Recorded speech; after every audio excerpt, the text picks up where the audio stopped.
Kiri kanan mendapat cemoohan atas keputusannya meninggalkan Ketua Umum Demokrat Agus Harimurti Yudhoyono demi Muhaimin Iskandar. Anies Baswedan kini buka suara. Bakal calon presiden yang sebelumnya diusung Nasdem, PKS, dan Demokrat ini membalas sindiran dari Ketua Majelis Tinggi Demokrat Susilo Bambang Yudhoyono. Di saat tudingan pengkhianatan ditujukan ke dirinya oleh SBY, Anies buka suara. Anies meminta kepada relawannya agar tidak terganggu dinamika politik yang sedang terjadi.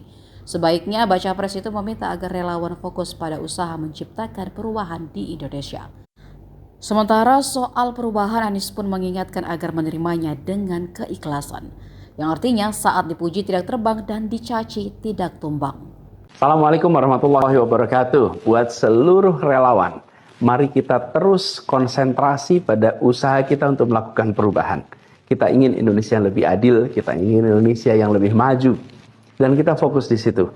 Dinamika yang sedang terjadi saat ini jangan mengganggu konsentrasi kita. Nanti pada waktunya akan ada penjelasan lengkap. Sekarang kita fokus pada usaha kita untuk melakukan perubahan itu. Dan ingat, kita harus ikhlas. Dan itu artinya apa?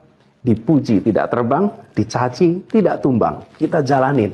Insya Allah ikhtiar kita, insya Allah akan dimudahkan perjalanannya. Terima kasih, jaga semangat, terus solid. Assalamualaikum warahmatullahi wabarakatuh.